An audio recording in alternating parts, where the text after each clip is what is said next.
Hey everybody, um, coming to you today with a TED Talk. So welcome to my TED Talk. I'm letting you know right now, this is not a video where I'm playing saxophone, but I just have felt kind of burdened actually to do this video based off of some comments that I've received. By the way, thank you all so much for the comments on the videos. I really appreciate you watching these and commenting, and it's very encouraging. But I want to talk specifically to maybe a group of people that are watching these videos. Um, I think that there might be out there, and I don't know. I mean, this is all YouTube land, so I have no idea who's watching these videos. But I get a sense that there might be a group of people watching these videos that are people that are recreational saxophonists that love playing the horn. Maybe the majority of your playing time is done in the house with play-alongs. Um, you're not necessarily a music student. It's just something that you do recreationally as a hobby, and really enjoy it. Maybe you're like a semi-professional musician. Maybe you've done gigs for a long time, but you're still not schooled. This is just like a secondary job that you go and do, and you know a lot of tunes, but you're not really schooled in music, in jazz music theory. Um, like that's a large group of people, I think, and I don't know. I just get a sense that there might be some of you that are watching this. So that group of really not real schooled in jazz theory, but love to play. So here's what I'm burdened about. I don't ever want any kind of video that I make, and I just want to recommend to you as well, like, don't allow the internet and YouTube videos to place some kind of burden on you that you must learn all of this jazz theory to be an acceptable player.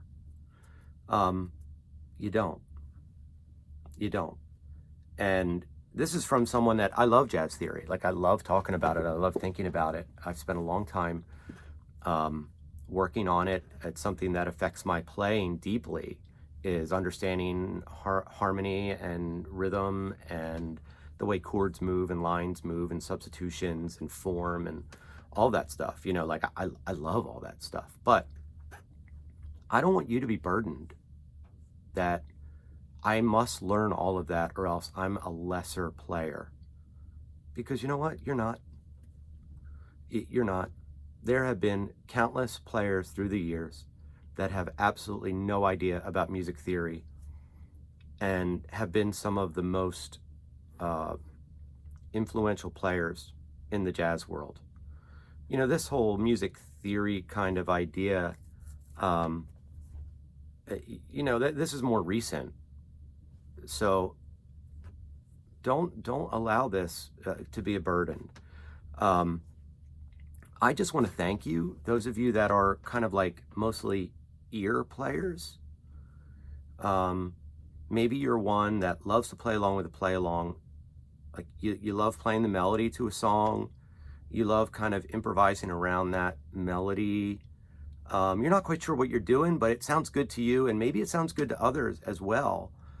And that makes you really happy. It's like a nice release. I just want to encourage you, please keep doing that, because what you're doing is actually adding beauty into the world. And, and not to get too deep, but the world's a relatively ugly place. And if through music you could add some beauty into it through your ear playing, you playing standards and melodies and playing beautiful lines, who cares if you don't necessarily know all the intricacies of a like a 1-6-2-5 progression with the tritone subs and all that stuff? Who cares? Just keep doing what you're doing, because as a listener of music, I don't really care whether you know theory. I just want to hear beautiful music because I love music. So I don't want any of this to be a burden. I don't want you to think of yourselves as somehow lesser musicians. Schooling does not make you a better musician. There are plenty of students that I've had, or plenty of people that I know, that have a whole lot of head knowledge, a whole lot, and yet they'll never be able to move somebody's emotion by how they play.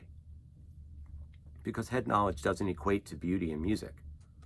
It doesn't. It could, but it doesn't all the time. Head knowledge is head knowledge. But being able to play a beautiful melody, being able to interpret music, regardless of your understanding of music theory, now that's a gift. And I believe that that's a gift that a lot of people have. And if it's anybody that's watching these videos, please keep giving that gift to the world, because we need it. And don't be burdened that you need to know all the stuff that I talk about or that others talk about on the internet. You can be an ear player and still be a beautiful musician. All right, there's my TED Talk.